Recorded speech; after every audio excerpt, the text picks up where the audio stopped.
Bonjour à tous, c'est Jean-Luc Roux sur sa chaîne YouTube. Aujourd'hui, nous allons parler de la filiale allemande d'Airbus qui veut associer l'avion de combat Eurofighter à des drones, comme on peut le voir avec par exemple le programme F-5 du Rafale. Selon la loi de programmation militaire 2024-2030, le Rafale, porté au standard F-5, devra être en mesure d'évoluer aux côtés de drones de type ailier fidèle ou Royal Wingman, conçus à partir du démonstrateur Neuron. Il s'agira ainsi de porter un jalon vers un système de combat du futur, le SCAF, un programme mené en coopération avec l'Allemagne et l'Espagne et qui reposera sur un avion de combat de nouvelle génération développé sous la maîtrise d'œuvres d'Assaut Aviation avec les filiales allemandes et espagnoles d'Airbus Defence and Space pour partenaires. Mais le Rafale F-5 ne sera sans doute pas le seul appareil européen à avoir l'aptitude à contrôler des drones. En effet, dans le cadre du projet LTE, Long Term Evolution, lancé en 2019, la branche allemande d'Airbus Defence and Space a l'intention de développer des capacités dites MUMT, c'est-à-dire Meant Unmanned Turing, collaboration entre plateformes habitées et non habitées pour l'Eurofighter EF-2000 Typhoon. Des précisions sur ce programme, appelé STAR, System and Teaming Advanced Research, est mené dans le cadre de l'étude X-Platform, XPCF, et qui ont donné une offre d'emploi publiée par l'industriel alors qu'il est en quête d'un ingénieur en chef pour diriger à Menching ce programme en Allemagne.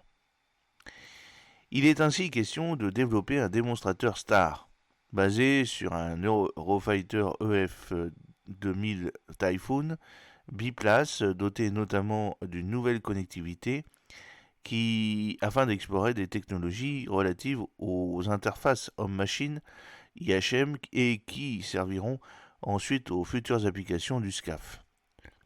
Mais ces travaux viseront également à faire en sorte que l'Eurofighter soit un futur actif du SCAF, les développements du projet STAR devant être compatibles et complémentaires avec le programme LTE, associant non seulement l'Allemagne et l'Espagne, mais également le Royaume-Uni et l'Italie, ces deux derniers pays étant impliqués dans GCAP, Global Combat Air Programme.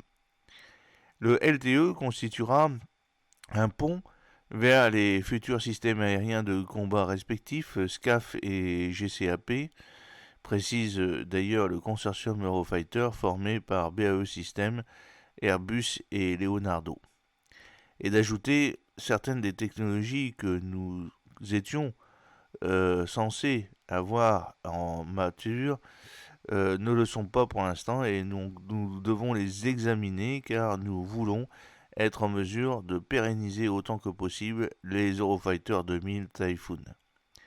Cela étant, Airbus ne part pas d'une feuille blanche. En décembre 2022, l'industriel s'était félicité de la démonstration réussie de la capacité Multi-Domain Flight Demo, MDFD. Celle-ci avait permis à 2 avions de chasse, à un hélicoptère et à 5 drones d'appui de mener ensemble une mission multidomaine très proche d'une situation réelle, via un réseau aérien maillé de liaison de données, le CANDL. J'espère que cette petite vidéo vous a plu. N'oubliez pas de cliquer sur le pouce pour la promouvoir, de vous abonner si ce n'est pas encore fait et de partager cette vidéo sur vos réseaux sociaux. A très bientôt, fidèlement, Jean-Luc Haut.